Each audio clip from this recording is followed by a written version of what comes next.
제18회 북한 자유주간을 맞아서 대북전단을 보냅니다. 저요.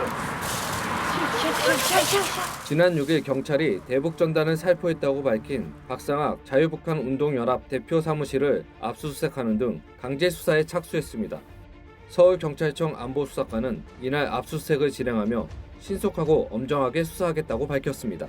북한 인권단체인 자유북한운동연합은 지난달 말 비무장지대에 인접한 경기도와 강원도 일대에서 두 차례에 걸쳐 대북전단과 소책자 등을 풍선에 달아 북한으로 날려보냈다며 영상을 공개한 바 있습니다. 진실만이라도 사랑하는 부모 형제들에게 편지 한 번이라도 써야 되는 거 아니냐.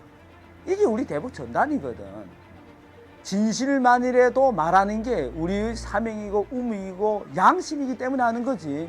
거짓 위선자가 가장 두려워한 거는 사실과 진실이기 때문에 위선자가 무너지는 거는 진실이 무너지거든. 그래서 사실과 진실을 말하는 겁니다. 지난 3월부터 시행된 남북관계 발전에 관한 법률 개정안, 일명 대북전단 살포금지법에 따르면 군사분계선 일대에서 확송기 방송을 하거나 전단을 살포하면 최대 3년 이하의 징역이나 3천만 원 이하 벌금에 처해집니다. 박 대표는 대북전단 금지법을 위반하더라도 대북전단 살포를 계속하겠다는 입장입니다. 탈북자들, 특히 북한 인권운동을 하는 또 북한 인권단체 대표들 하는 사람들은 그때 이미 전에 이 일 시작하기 전에 2천만 북한 인민이 자유의 재단에 바쳤다고 생각합니다. 우리가 살아서 존재하는 한 자유의 소식, 진실의 편지를 2천만 북한 동포들에게 계속 그 어떤 폭력과 협박이 닥쳐도 우리는 끝까지 보낼 겁니다. 경찰은 박 대표의 사무실과 차량에서 확보한 자료를 분석하고 오는 10일 박 대표를 소환 조사할 방침입니다. 박 대표의 혐의가 인정될 경우 대북전단 금지법을 위반한 첫 사례가 될 것으로 보입니다. 전문가들은 정부의 이 같은 조치에 북한 주민들의 알 권리 등 인권을 고려하지 않고 북한 정권의 눈치만 봤다고 지적하고 있습니다.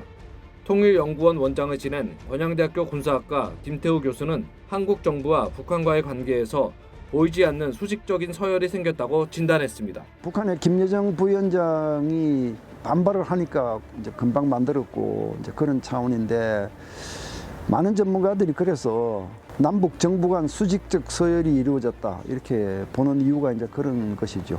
사실은 인권 문제는 따로 갈 수 있거든요.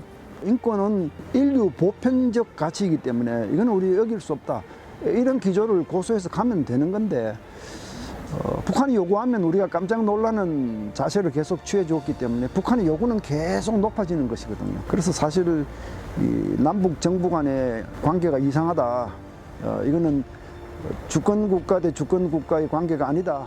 정부는 지난해 6월 김여정 노동당 제1부부장이 한국 내 민간단체들의 대북전단 살포를 비난한 직후 대북전단 금지법 법률안을 공개했습니다. 북한이 전단 살포 등에 무력 대응한 전례가 있는 만큼 적경지역 주민보호를 위해 법이 필요하다고 밝혔습니다.